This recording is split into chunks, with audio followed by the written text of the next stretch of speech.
Hello, नमस्कार, जय हिंद दोस्तों। स्वागत है आपका यूनिक स्टडी अड्डा पर। तो 9 सितंबर में जितने भी महत्वपूर्ण करंट अफेयर बन सकते हैं उन सभी के बारे में हम लोग विस्तार से चर्चा करेंगे। करंट अफेयर के बारे में तो हम लोग जानेंगे ही, उसके साथ साथ जो जीएस भी बनेगा उसको भी हम लोग देखते चलेंगे। यानी करंट अफेयर और जीएस दोनों आपको एक साथ मिलेगा। तो लास्ट तक बने रहिएगा वीडियो के। चलते हैं पहला क्वेश्चन पे। पहला हमारा सवाल है कि हाल ही में जापान ने चंद्र मिशन मून स्नाइपर को किस रॉकेट से लॉन्च किया है। तो जापान ने किस रॉकेट से लॉन्च किया है मून स्नाइपर को? तो ऑप्शन एक में है PSLV C-52, ऑप्शन बी में है लूना 25, ऑप्शन सी है यश-2A, ऑप्शन डी है विक्रम। तो बताइए मून स्नाइपर को जापान ने किस रॉकेट से लॉन्च किया है। तो बात करें हम लोग जापान की, तो सबसे पहले जापान के बारे में बात कर लेते हैं। जापान की राजधानी टोक्यो। जापान के हम लोग प्रेसिडेंट की बात करें तो जापान के प्रेसिडेंट किमियो। जापान के बारे में हम लोग और बात करें तो जापान में अभी हाल ही में 2020 का ओलंपिक जो 2021 में हुआ है, जो 2020 में होने वाला था लेकिन हुआ 2021 में, क्या हुआ? Tokyo Olympic. Tokyo Olympic Japan में 2021 में हुआ। इस टोक्यो ओलंपिक में बात करें तो टोक्यो ओलंपिक ने भारत ने कुल 7 पदक जीते हैं। भारत ने कुल 7 पदक जीते हैं, जिसमें 1 गोल्ड था, 2 सिल्वर था, 2 सिल्वर और 4 इसमें ब्रांज मेडल था। गोल्ड किसने जीता? नीरज चोपड़ा। नीरज चोपड़ा कौन है? भाला फेंक खिलाड़ी है नीरज चोपड़ा। तो देखिए जापान ने लॉन्च किया है मून स्नाइपर। जापान की राजधानी टोक्यो, यहाँ के प्रेसिडेंट किमियो। 2020 में टोक्यो ओलंपिक हुआ जिसमें भारत ने टोटल 7 पदक जीते, जिसमें 1 गोल्ड है, 2 सिल्वर है, 4 ब्रांच है। अब बात करें हमारे इस सवाल का आंसर क्या होगा कि मून स्नाइपर को किस रॉकेट से लॉन्च किया गया। तो इसका आंसर हो जाएगा ऑप्शन नंबर सी, H-2A। जापान की अब स्पेस एजेंसी के बारे में बात करें तो जापान के स्पेस एजेंसी को क्या कहा जाता है? तो जापान की स्पेस एजेंसी को जाक्सा कहा जाता है। जाक्सा, जापान के स्पेस एजेंसी को जाक्सा कहा जाता है। तो बता दीजिए भारत के स्पेस एजेंसी को क्या कहा जाता है? तो इसरो। भारत के स्पेस एजेंसी को इसरो कहा जाता है। इसका फुल फॉर्म क्या हो जाएगा? Indian Space Research Organisation. Indian Space Research Organisation. ISRO की बात करें तो इसरो की स्थापना 15 अगस्त इसरो की स्थापना 15 अगस्त 1969 को हुआ है। इसरो की स्थापना 15 अगस्त 1969 ईस्वी को हुआ है, जिसके वर्तमान चीफ कौन है? सोमनाथ। जिसके वर्तमान चीफ सोमनाथ है। तो हमारे सवाल का आंसर H-2A। बात करें PSLV C-52, तो PSLV C-52 क्या है? PSLV C-52 की बात करें तो इसने अभी हाल ही में कुछ दिन पहले EOS 04 इस रॉकेट, यह एक रॉकेट है जिसके द्वारा अर्थ ऑब्जर्वेशन सैटेलाइट को लॉन्च किया गया है PSLV C-52 के द्वारा। तो हमारे सवाल का आंसर H-2A हो जाएगा। लूना 25 अभी रसिया ने यानी रूस ने चंद्रमा के साउथ पोल पर लैंडिंग कराने के लिए भेजा था लूना 25 को, जो असफल हो गया। तो हमारे सवाल का आंसर H-2A हो जाएगा। नेक्स्ट क्वेश्चन चलते हैं। अगला क्वेश्चन हमारा है कि किस राज्य की रायगढ़ साल को GI टैग मिला है। तो GI टैग की हम लोग पहले बात कर लेते हैं कि GI टैग क्या होता है। तो GI टैग किसी विशेष स्थान पर यदि कोई चीज़ पाया जा रहा है तो उसको एक भौगोलिक संकेतक दिया जाता है, उसी को GI टैग कहते हैं। GI टैग की हम लोग बात करें तो इसका अधिनियम जो है 1999 में आया। GI टैग का अधिनियम 1999 में आया, लेकिन लागू हुआ 2003 में। अब पहली बार 2004 में दार्जिलिंग के चाय को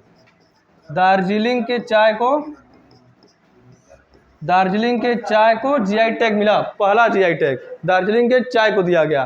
तो 1999 में अधिनियम आया, 2003 में लागू हुआ, 2004 में पहली बार GI टैग दिया गया दार्जिलिंग के चाय को। अब बात करें रायगढ़ साल, यह किस राज्य का है?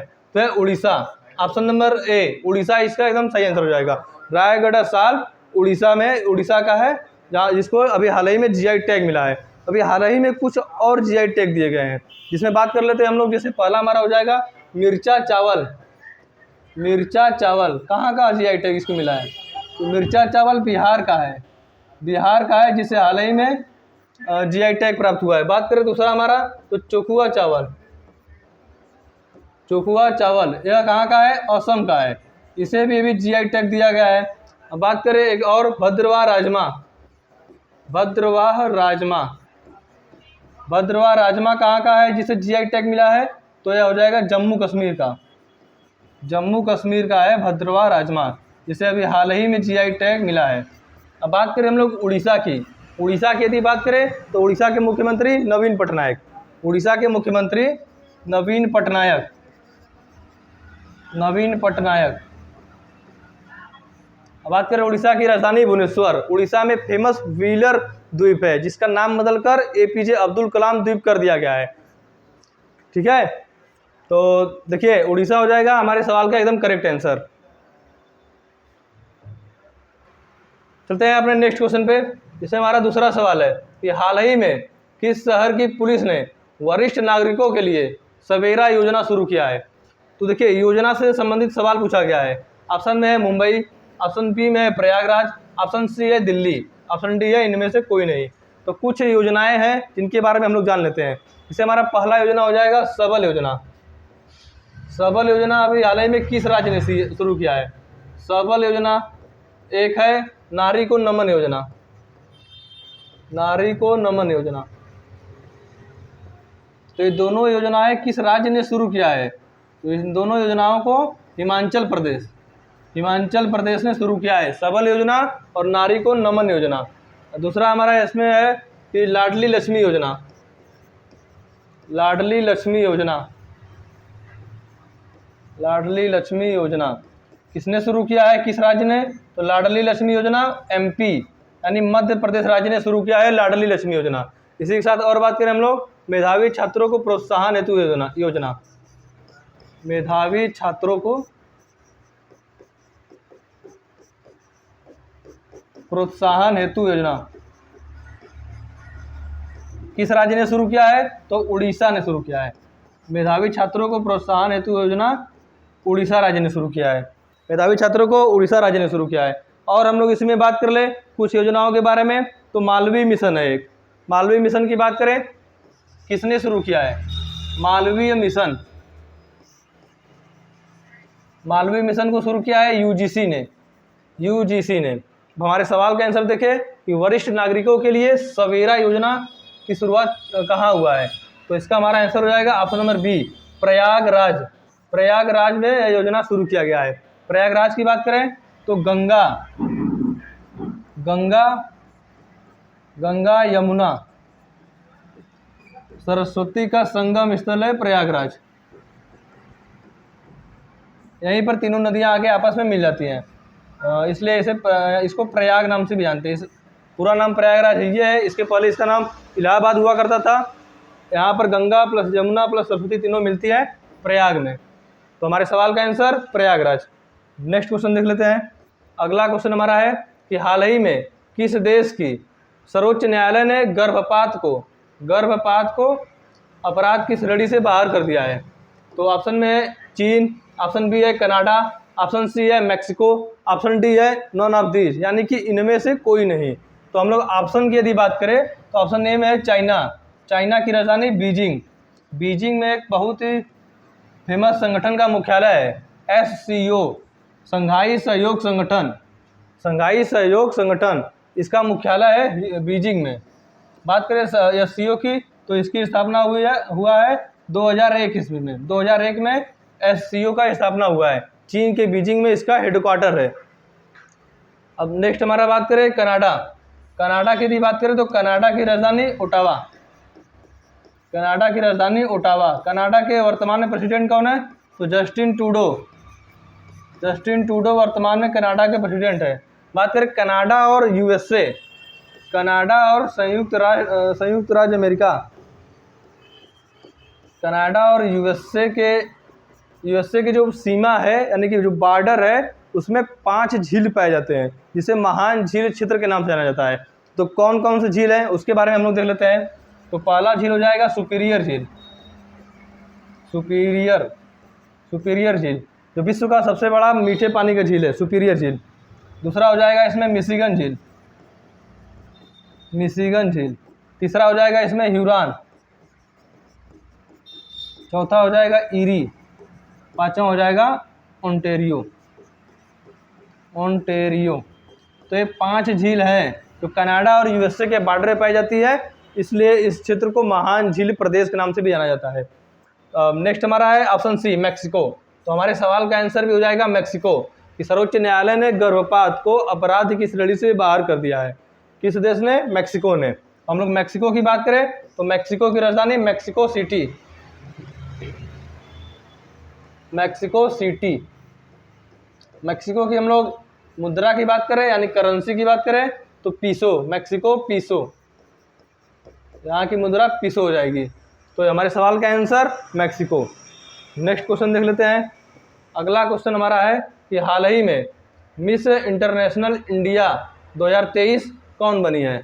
ऑप्शन ए में है सुष्मिता सेन, ऑप्शन बी है कृति आहूजा, ऑप्शन सी है मानसा वाराणसी, ऑप्शन डी है प्रवीणा अंजना। तो बताइए मिस इंटरनेशनल इंडिया है 2023 कौन बनी है? तो हम लोग कुछ जान लेते हैं कि जो अभी हाल ही में कुछ अवार्ड हुए हैं, फंक्शन जो जिसमें कुछ पुरस्कार दिए गए हैं, जैसे Miss Earth India. Miss Earth India, Miss Earth India 2023, Miss Earth India 2023 का पुरस्कार किसे मिला है? तो Priyan Sen. Priyan Sen Miss Earth India 2023 का पुरस्कार जीती हैं। हम लोग बात करें मिस यूनिवर्स 2021, हम लोग मिस यूनिवर्स 2021 की बात कर रहे हैं, इस समय 2023 चल रहा है। तो मिस यूनिवर्स 2021 क्योंकि इसको हरनाज संधू जो कि भारत की रहने वाली हैं, इन्होंने मिस यूनिवर्स 2021 जीता है, इसलिए हम लोग को इसको याद रखना है। अब बात करें हम लोग हरनाज संधू कहाँ की है, तो चंडीगढ़। चंडीगढ़ की रहने वाली है हरनाज संधू। तो मिस अर्थ इंडिया 2023 प्रियम सिंह ने जीता है। मिस यूनिवर्स 2021 हरनाज ने जीता है। मिस यूनिवर्स 2022 की भी हम लोग बात कर लें तो अमेरिका की रहने वाली है गैब्रियल। अमेरिका की रहने वाली है गैब्रियल। इन्होंने 2022 मिस यूनिवर्स 2022 जीता है। तो देखिए मिस इंटरनेशनल इंडिया 2023 कौन बना है? तो इसका आंसर हो जाएगा ऑप्शन नंबर डी, प्रवीणा अंजन। प्रवीणा अंजन हमारे इस सवाल का एकदम करेक्ट आंसर हो जाएगा। देखिए दोस्तों, आप लोग एकदम याद करते रहिए। जैसे देखिए हम करंट तो पढ़ रहे हैं, करंट के साथ साथ जो पिछला कुछ करंट है उसको भी पढ़ रहे हैं, और जो जीएस पॉइंट बन रहा है उसको भी हम लोग एक साथ लेते हुए चल रहे हैं। तो यही इस क्लास को लेने का यही फ़ायदा है कि आपका करंट तो तैयार होगा ही, उसके साथ साथ जीएस, स्टैटिक पॉइंट जो भी होगा आपका सब तैयार होता चलेगा। चलिए नेक्स्ट क्वेश्चन देख लेते हैं। अगला क्वेश्चन हमारा है कि हाल ही में एशियाई टेबल टेनिस चैंपियनशिप 2023 में भारतीय टीम ने कौन सा पदक जीता है? तो ऑप्शन ए में है स्वर्ण, ऑप्शन बी है रजत, ऑप्शन सी है कांस्य, ऑप्शन डी है नन ऑफ दिस, यानी कि इनमें से कोई नहीं। तो एशियाई टेबल टेनिस चैंपियनशिप कहाँ हुआ है? Republic of Korea. Republic of Korea में हुआ, Republic of Korea. Republic of Korea के प्योंगचोंग।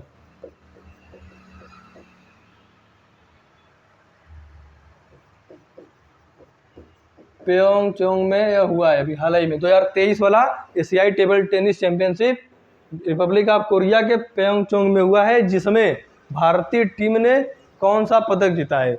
तो इसका आंसर हो जाएगा ऑप्शन नंबर सी, कांस्य पदक जीता है। अब टेबल टेनिस दिया है, तो टेबल टेनिस की भारत की एक बहुत ही महत्वपूर्ण खिलाड़ी है, जिससे डायरेक्ट आपसे क्वेश्चन पूछेगा कि इनमें से कौन सा खिलाड़ी टेबल टेनिस से संबंधित है। तो आपको याद रखना है, क्या याद रखना है? मनिका बत्रा। आपको इनका नाम याद रखना है, क्योंकि अब बार बार डायरेक्ट क्वेश्चन पूछता है कि मनिका बत्रा किस खेल से संबंधित है या फिर टेनिस से इनमें से कौन संबंधित है। तो आपको यह याद रखना है।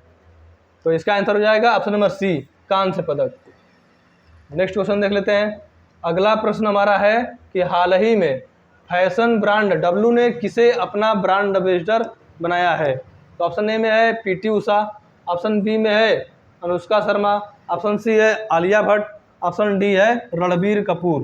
तो देखिए पीटी उषा की बात करें तो पीटी उषा भारत की एथलीट रह चुके हैं, यानी धावक रह चुकी हैं पीटी उषा।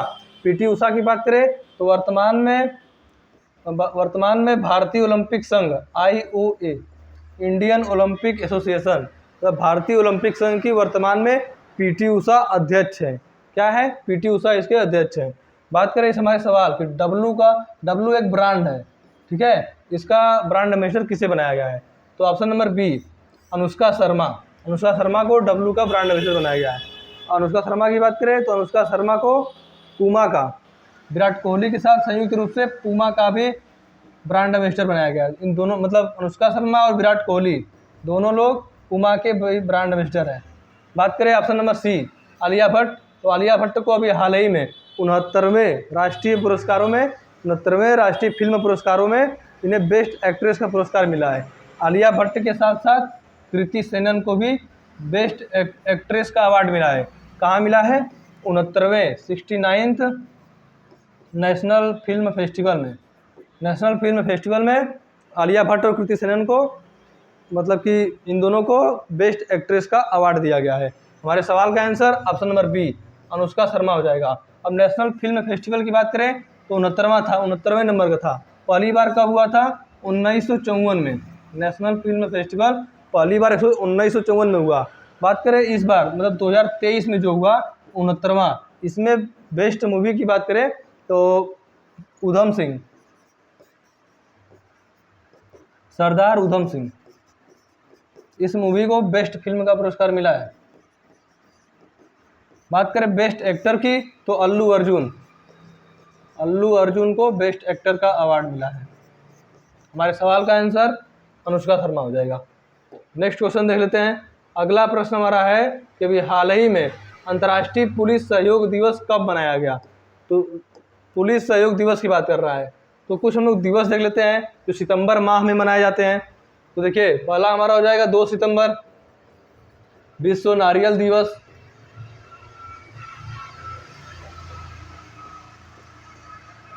दूसरा हो जाएगा 5 सितंबर शिक्षक दिवस हो जाएगा दूसरा। तीसरा हो जाएगा 8 सितंबर विश्व साक्षरता दिवस।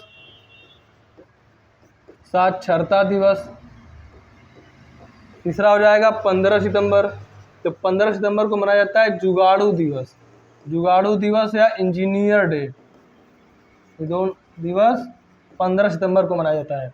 अब बात करें हम लोग 16 सितंबर, तो 16 सितंबर को मनाया जाता है ओजोन दिवस मनाया जाता है 16 सितंबर को। तो अंतर्राष्ट्रीय पुलिस सहयोग दिवस कब मनाया जाता है? तो देखिए पुलिस सहयोग दिवस की बात करें तो 7 सितंबर को मनाया जाता है। अब 7 सितंबर को ही क्यों मनाया जाता है? तो देखिए 7 सितंबर 1923 को इंटरपोल की स्थापना हुई है। इंटरपोल यानी क्या है? इंटरनेशनल पुलिस होता है। तो इंटरपोल की स्थापना 7 सितंबर 1923 को हुआ है, इसलिए हर साल 7 सितंबर को अंतर्राष्ट्रीय पुलिस सहयोग दिवस मनाया जाता है। अब इंटरपोल की बात करें तो इसका मुख्यालय हो जाएगा लियोन कहाँ है? फ्रांस में एक शहर है लियोन, यहाँ पर इसका हेडक्वार्टर यानी कि मुख्यालय है। तो हमारे सवाल का आंसर 7 सितंबर हो जाएगा। अगला क्वेश्चन देख लेते हैं। अगला क्वेश्चन हमारा है कि हाल ही में किसने leading fintech personality of the year पुरस्कार जीता है? देखिए किसने जीता है leading fintech personality of the year का पुरस्कार? तो फिनटेक की बात करें हम लोग, फिनटेक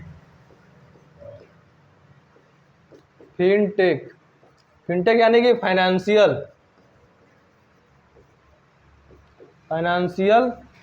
टेक्नोलॉजी, एक फिनटेक का पूरा फॉर्म होता है, पूरा मतलब कि रूप होता है फिनटेक फाइनेंशियल टेक्नोलॉजी। तो देखिए किसने इसका पुरस्कार जीता है fintech personality of the year का पुरस्कार? तो ऑप्शन नंबर ए, अदीब अहमद ने fintech personality of the year का पुरस्कार जीता है। तो यह जो फिनटेक टेक्नोलॉजी पुरस्कार है कहाँ आयोजित हुआ? तो यह आयोजित हुआ था मुंबई में यह आयोजित हुआ था। तो इसे भी आप लोग को याद रखना है, अदीब अहमद को पर्सनालिटी ऑफ द ईयर का पुरस्कार मिला है। अगला क्वेश्चन देख लेते हैं, यही लास्ट क्वेश्चन। तो दोस्तों 9 सितंबर में जितने भी महत्वपूर्ण करंट अफेयर हो सकते थे उन सभी पर हम लोगों ने विस्तार से बात किया और उसके साथ कुछ एडिशनल पॉइंट को भी जानते हुए चले हैं। तो दोस्तों यदि आपको वीडियो अच्छा लगा हो तो अपने दोस्तों के साथ शेयर करना ना भूलें। जय हिंद।